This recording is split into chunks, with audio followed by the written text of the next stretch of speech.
Hello again everyone, and welcome to the sixth video in this series of videos that looks at how to complete the Level 2 Essential Skills Wales ICT qualification.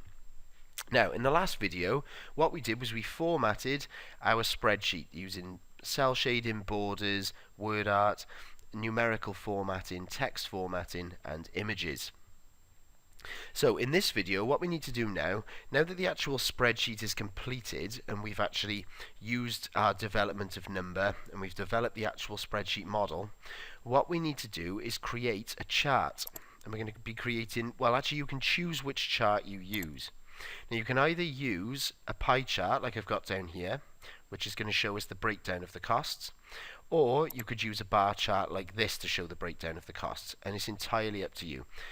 Neither one is more difficult than the other, they both work in the same way. Now, the reason that we're actually doing this is because part of activity 1 is that you have to build a spreadsheet. Then the second part of activity 1 is where you have to actually create a PowerPoint presentation. And included in that presentation, which you're going to be delivering to the head of sixth form, according to the assignment brief, is you need to show them how you've come up with the cost. So the spreadsheet model is the actual development, and then you need to use something that you found in your spreadsheet in your presentation. So what you could do is and this will be shown in the exemplar work in the folder on the shared area, and also in the next series of videos, is you could insert the graph or the chart to show how you came up with the price and the products that you've chosen. That's one way you could do it. It could simply be like this. You could simply just show the actual total cost. So somewhere on one of your slides you could say the total cost for this is da da da da da. As long as you've incorporated something that you found from the spreadsheet into your presentation. So then, let's have a look at how to create, first of all, a bar chart. So I'm going to go into the working example that I've had going on so far. And what we're going to do is we're going to do this based on the final draft. It wouldn't actually make much difference, but it's just easier to do it that way. And I can just see in here, I need to stretch this column out a little bit. Some of these are overlapping. There we are, that's good. So what I'm going to do now is I'm going to first of all select the information that I actually want to go into my bar chart. So what I'm going to do is I'm going to highlight all of the prices of the objects, in this case the kitchen appliances that I've chosen, but yours will be different, remember. So I'm going to highlight the numerical information, which is my prices, and I'm also going to highlight all of the actual items information, such as the name and the brand and the model number. That way, what will happen is when I create the chart, the number or the prices will be shown, and it will also have their information with them as well, so that we can clearly see which model is which worth price. So then, now that I've selected the information, and remember, I just select the prices, hold down Control, as we know, so I can select other cells at the same time, and I'm going to choose the model numbers. What I'm going to do then is I'm going to go to Insert, and I'm going to insert a column chart, and it could be any one of these that you want to choose. It's fine, but I'm going to choose the basic one, a 2D column, and it's the standard sort of default choice. So I'm going to choose that, and as you can see, what it's done is it's given me the prices with the price information on the left to compare it to, and the information to go with the price. Now what you can see here is this says Series 1 at the moment. This is the legend entry where you could actually have each model listed as a different color and would be represented here on the chart. However, that's not the case. So because we've got the information to show what the prices are, we don't need a legend over here. So what I'm going to do is click on Series 1, and I'm just going to click the delete key, not the backspace key, the delete key. So delete that, and that's sorted. Now what I want to do is have this in a bit more space so I can see more clearly what I'm doing. So if I select the chart like this, just click on the outside of it, and you can see that it's selected, and I'm going to go to Move Chart Location. I select that, and I can either have it as an object in this particular worksheet, which is fine. However, it's better to have it in a new sheet all on its own. So I'm going to go to New Sheet. Just going to put it in a new tab down here, and whatever I rename it to, I'm going to call this bar chart. And when I press OK, you'll see that it appears down here. So there's my bar chart. And what I can do now, because it's in the middle of the first draft and the final draft, I'm going to click and drag it just to the other side of the final draft, so it's nicely organized. Now there's lots of things I can do here, but there's some really important things that the examiner will look for. One thing they don't want to see is that series 1, so make sure that you've deleted it.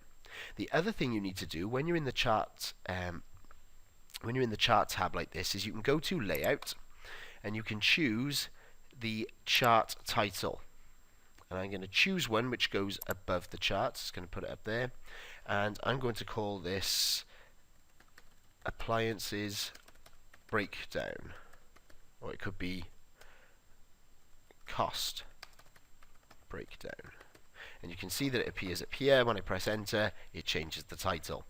And I can actually go to the home tab then while it's selected and increase the size, make it bold, underlined, whatever you'd like to do.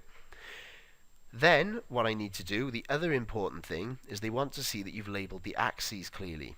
So I'm going to go to format, and I'm going to, oh, I'm not going to go to format, sorry, I apologize. Layout I'm going to go to, and I'm going to go to axes titles.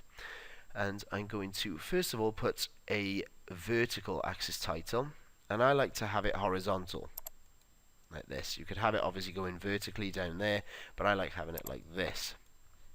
So I'm going to change this to price, and then I'm going to increase the size by going to the home tab, and I'm going to put it to size 16 and keep it bold. Then I need to go back to layout, and I need to have axes titles, and I'm going to have my horizontal title.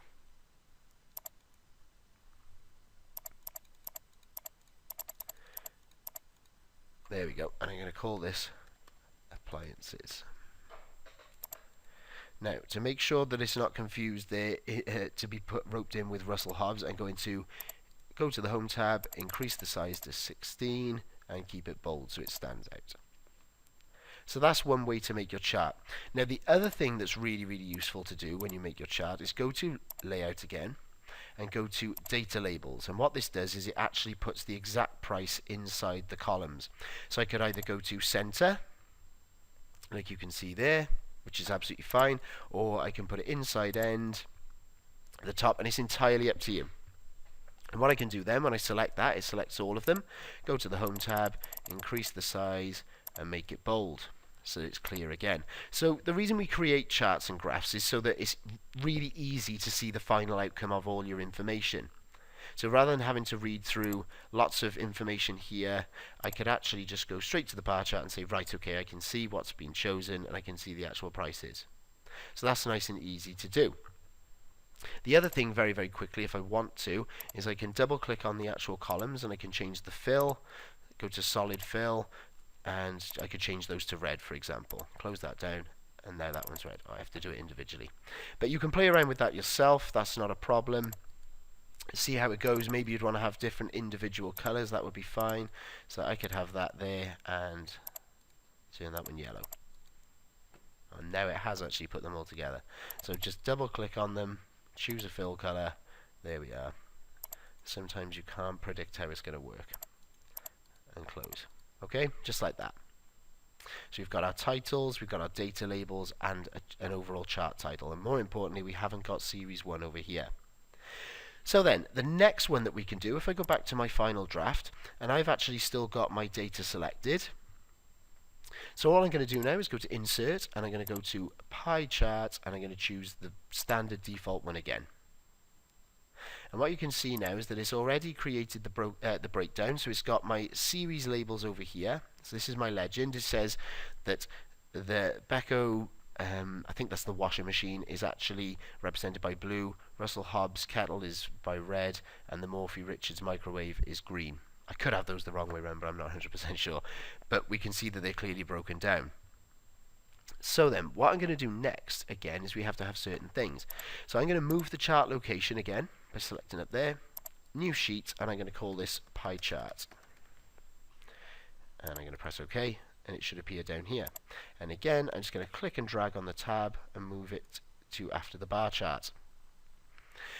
Now again, you can change the color of these particular parts of the pie chart. If I just double click, go to fill, solid fill, change it to, say, purple, Okay, I can do that. I can actually change, I should be able to change the individual segments.